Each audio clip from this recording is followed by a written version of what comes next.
nang ang araw ay sumikat sa Pilipinas. Hindi ito isang maingay na araw, hindi noong una. May pagaspas lang ng dahon ng mangga. Ang langit ay humihinga. Ang katahimikan ng mga taong pigil ang hininga. Matagal nang naghintay ang Pilipinas. Taon at taon at taon. Hindi lang 10, hindi lang 50, kundi 333 taon. 333 taon sa ilalim ng anino ng Espanya. Noong ang kanyang lupain ay pinamunuan ng iba. Ang kanyang tinig ay pinatahimik at ang kanyang yaman ay kinuha ng walang paalam.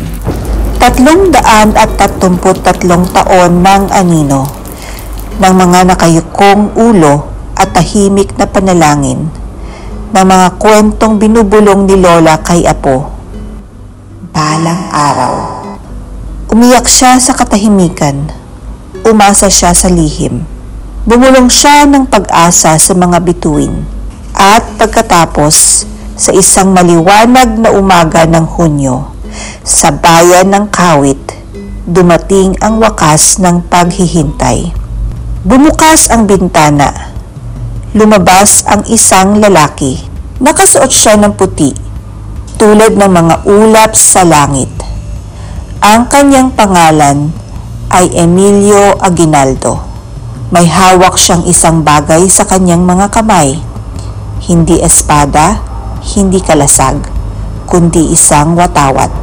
Isang bagong watawat. Watawat na tinahi ng pag-ibig at binuo ng mga pangarap.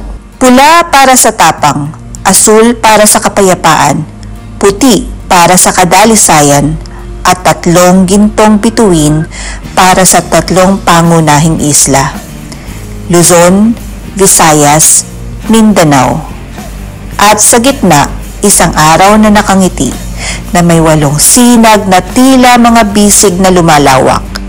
Isa para sa bawat matapang na lalawigang nagsabing, "Tama na." Itinaas niya ang watawat. Mataas, mas mataas pa. At ang mga mamamayan, ang mga tao, umawit, nagdiwang, lumuha. Sapagkat ang araw ay sumikat na, hindi lang sa langit, kundi sa kanilang mga puso. Noong araw na iyon, Hunyo 12, 1878, ang Pilipinas ay naging malaya. Hindi dahil siya'y perpekto, kundi dahil siya'y naniwala. Naniwalang kahit ang pinakamaliit na mga isla ay kayang magdala ng pinakamaningning na liwanag.